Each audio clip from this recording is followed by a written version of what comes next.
भारत और पाकिस्तान का इतिहास एक है, सांस्कृतिक विरासत साझी है, मगर दोनों के बीच इतना अविश्वास, इतनी कड़वाहट है कि वो एक दूसरे को अपना कॉम्पिटिटर नहीं बल्कि दुश्मन मानते हैं। भारत और पाकिस्तान को आजादी एक साथ मिली थी। 14 अगस्त को पाकिस्तान में यौम आजादी मनाई जाती है तो अगले दिन 15 अगस्त को भारत में स्वतंत्रता दिवस की धूम रहती है। भारत ब्रिटिश साम्राज्य का सबसे बड़ा उपनिवेश था। 15 अगस्त 1947 को हिंदुस्तान पर ब्रिटेन की हुकूमतें खत्म हो गईं। आजादी से पहले कई महीनों तक देश के बंटवारे को लेकर खून खराबा, खींचतान चलती रही। विवाद हिंसक होता गया। हर हाल में बंटवारे की मांग बढ़ती चली जा रही थी। बंटवारे ने लाखों लोगों को अपने ही देश में बेगाना बना दिया। उन्हें अपना घर बार छोड़कर नए मुल्क जाना पड़ा। हालिया तारीख में इंसान की ये सबसे बड़ी अदला बदली थी। भारत और पाकिस्तान के बंटवारे की वजह से जितने लोग शरणार्थी बने वो युद्ध और अकाल के अलावा किसी और वजह से शरणार्थी बनने वालों की सबसे बड़ी तादाद थी।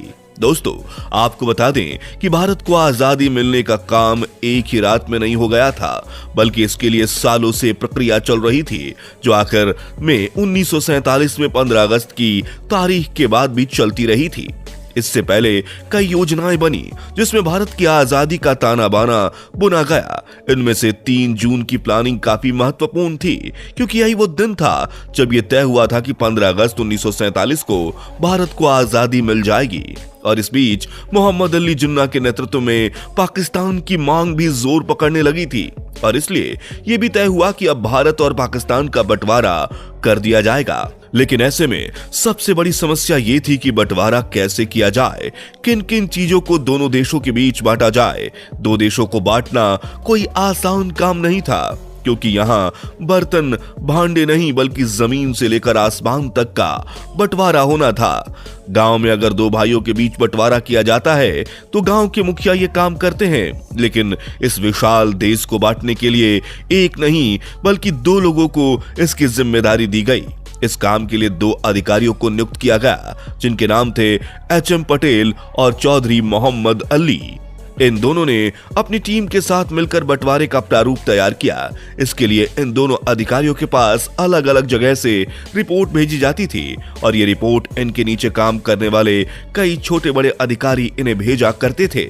इन रिपोर्ट्स के आधार पर ही बंटवारे के लिए सिफारिशें तैयार की जाती थीं, और उसके बाद इन रिपोर्ट्स को विभाजन परिषद के पास भेज दिया जाता था, और इस विभाजन परिषद के अध्यक्ष लॉर्ड माउंटबेटन थे। दोनों देशों के बंटवारे को जब शुरू किया गया तो सबसे पहला बंटवारा हुआ इनके नाम का। दोनों देशों को अपने अपने देश के लिए नए नाम तय करने थे। ऐसे में कांग्रेस ने अपने देश के लिए भारत नाम का चुनाव किया, लेकिन भारत और हिंदुस्तान के नामों को लेकर थोड़ी बहुत टेंशन और कंफ्यूजन थी। लेकिन कांग्रेस ने इसमें से भारत नाम ही बेहतर समझा, जबकि पाकिस्तानियों को इसमें कोई परेशानी नहीं आई, क्योंकि उन्होंने अपने देश का नाम यानी पाकिस्तान पहले ही सोच रखा था। लेकिन इस विशाल बंटवारे को लेकर एक सबसे बड़ी समस्या सामने आई, जिसने बंटवारे को और उलझा दिया, और ये समस्या थी पैसों की। दोनों देशों के बीच पैसों को लेकर काफी ज्यादा तनातनी हो गई थी। हालात ऐसे थे कि एच.एम. पटेल और चौधरी मोहम्मद अली को सरदार पटेल के घर में कैद कर दिया गया था, और उनसे साफ साफ कह दिया गया था कि जब तक वो किसी फैसले पर ना पहुंचे बाहर ना आए। काफी दिनों तक दोनों इसी उधेड़ बूंद में रहे कि आखिर इस पैसे का बंटवारा कैसे किया जाए, और आकर उन्होंने ये फैसला किया कि भारत के बैंकों में जितनी जमा पूंजी है और अंग्रेज सरकार से जितना पैसा मिलना है उसका 17.5% पाकिस्तान को दिया जाए। वहीं पाकिस्तान इसके बदले में भारत के ऊपर जो भी कर्जा होगा उसका 17.5% चुकाएगा। इसके अलावा भारत गवर्नमेंट के ऑफिस में पड़ी जितनी भी चल संपत्ति होगी उसका 80% हिस्सा भारत और 20% हिस्सा पाकिस्तान के नाम कर दिया गया। जिस तरह घर की हर छोटी बड़ी चीजों का बंटवारा होता है, उसी तरह अब आलम यह था कि भारत के सरकारी दफ्तरों की हर छोटी बड़ी चीज यानी टेबल, कुर्सी, पेन, पेंसिल, टाइपराइटर से लेकर हर एक चीज को बंटवारे के लिए गिनना शुरू कर दिया गया था। लेकिन समस्या ये थी कि इतने बड़े पैमाने पर बंटवारा किया तो किया कैसे जाए, क्योंकि जब छोटे बंटवारे में आपसी मतभेद हो जाते हैं तो ये तो दो देशों का बंटवारा था। ऐसे में मतभेद नहीं बल्कि युद्ध छिड़ने जैसे आसार नजर आने लगे थे और हुआ भी यही।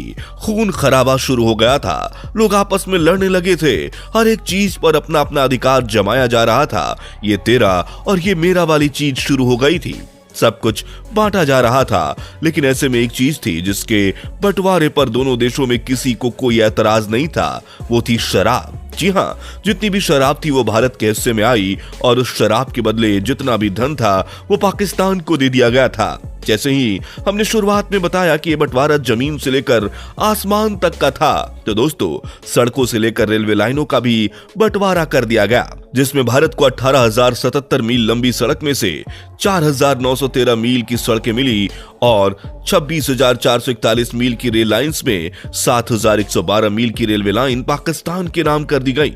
लेकिन यहाँ अब एक और नई समस्या ने जन्म लिया था। अब ये परेशानी थी कि इससे जुड़ी हुई मशीनों को किस तरह बांटा जाए। क्या ये मशीनें दोनों देश के बीच बराबर बराबर बांटी जाएंगी या फिर 80 और 20 के हिसाब से बांटी जाएंगी, या जिसके हिस्से में जो आएगा वो चीज वो ले जाएगा। अब जब हर चीज का बंटवारा हो रहा था तो ऐसे में किताबें कहां रह जाती। तो दोस्तों लाइब्रेरी के बंटवारे में दोनों देश के बीच बहस शुरू हो गई। इस मामले को कुछ इस तरह सुलझाया गया, लाइब्रेरी को बांटने के लिए एक एक शेल्फ को दोनों देशों के बीच बांट दिया गया। जैसे पहली शेल्फ भारत के नाम की गई तो दूसरी पाकिस्तान के नाम। इतना ही नहीं, लाइब्रेरी में पड़ी हुई डिक्शनरी को भी बीच में से आधा आधा फाड़ कर दोनों देश को बांट दिया गया। और तो और आपको जानकर हैरानी होगी कि जिस तरह उस समय चीजों का बंटवारा हो रहा था, ऐसे में पाकिस्तान के ऊपर ऐसा जुनून सवार था कि वो ताजमहल तक बांटने की सोचने लगा था। बांटने की ही नहीं बल्कि वो चाहता था कि ताजमहल को सीधा पाकिस्तान पहुंचा दिया जाए। वहीं नदियों का भी बंटवारा हुआ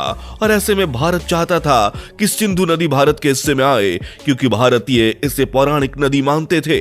असल में माना जाता है कि इसके तट पर ही बैठकर वेद लिखे गए थे, इसलिए इस पर भारत का ही हक होना चाहिए था। सबसे ज्यादा मजेदार बंटवारा वायसराय के अस्तबल में मौजूद घोड़े गाड़ियों का हुआ, जो सोने चांदियों से सजी हुई थी। अस्तबल में पूरी 12 घोड़े गाड़ियां थी। इन गाड़ियों का काम वायसराय और उनके मेहमानों को सैर कराने के लिए किया जाता था। इसमें बैठकर वो दिल्ली की सैर किया करते थे। अब समस्या ये थी कि इनमें 6 गाड़ियों में तो सोने की जैसी सजावट हो रखी थी और बाकी 6 गाड़ियों में चांदी की जैसी।